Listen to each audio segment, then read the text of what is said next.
ইরানের এক হুঁশিয়ারিতেই থেমে গেল যুক্তরাষ্ট্র। ট্রাম্পের আলোচনা নিয়ে বড় রহস্য। মাত্র ৪৮ ঘন্টা আগেও ছিল যুদ্ধের হুমকি, আর এখন ৪৮ ঘন্টার আলটিমেটাম থেকে একেবারে ইউটার্ন। আর এরপর হঠাৎ করেই আলোচনার গল্প শোনাচ্ছেন মার্কিন প্রেসিডেন্ট ডোনাল্ড ট্রাম্প। কিন্তু প্রশ্ন হচ্ছে, আসলেই কি আলোচনা হয়েছিল, নাকি ইরানের এক হুঁশিয়ারিতেই পিছিয়ে গেল যুক্তরাষ্ট্র?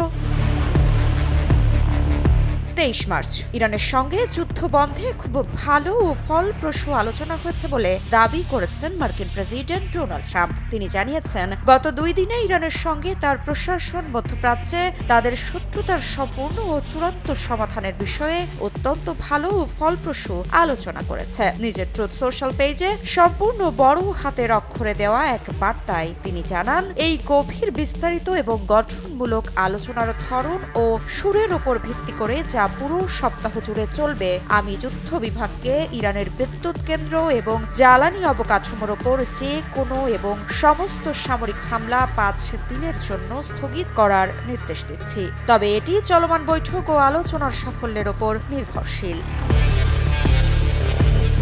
এদিকে ইরানের ফার্স্ট নিউজ এজেন্সি এক অজ্ঞাতনামা ইরানি সূত্রের বরাত দিয়ে জানিয়েছে যে ট্রাম্পের সঙ্গে কোনো প্রত্যক্ষ যোগাযোগ হয়নি, এমনকি কোনো মধ্যস্থতাকারীর মাধ্যমেও নয়। সূত্রটি দাবি করেছে যে ইরান বিদ্যুৎ কেন্দ্রগুলোকে লক্ষ্যবস্তু করার পাল্টা হুমকি দেওয়ার পর ট্রাম্প পিছু হটেছেন। প্রতিবেদনে আরও বলা হয়েছে যে ট্রাম্প ইরানের সঙ্গে আলোচনা চলছে বলে দাবি করলেও সূত্রটি এ ধরনের কোনো যোগাযোগের কথা অস্বীকার করেছে। বিভিন্ন গণমাধ্যমে যোগাযোগের বিষয়টি অস্বীকার করা হয়েছে, তবে তেহরানের পক্ষ থেকে এখনও আনুষ্ঠানিক কোনো প্রতিক্রিয়া পাওয়া যায়নি। আফগানিস্তানের কাবুলে অবস্থিত ইরানি দূতাবাস ইরানের জ্বালানি অবকাঠামোতে হামলা স্থগিত সংক্রান্ত ট্রাম্পের বার্তার প্রতিক্রিয়ায় জানিয়েছে যে ইরানের কঠোর সতর্ক বার্তার পর ট্রাম্প আক্রমণ থেকে বিরত রয়েছেন। ইরানের বিদ্যুৎ কেন্দ্রে সামরিক হামলা ৫ দিনের জন্য স্থগিত করার এবং দুই দেশের মধ্যে ফলপ্রসূ আলোচনা হওয়ার বিষয়ে ট্রাম্পের বার্তাটি এসেছে কয়েকদিনের তীব্র উত্তেজনা শেষে। ঘোষণাটি ঠিক এমন সময়ে এলো যখন ইরানের ওপর ট্রাম্পের দেওয়া ৪৮ ঘন্টার আলটিমেটাম শেষ পর্যায়ে ছিল।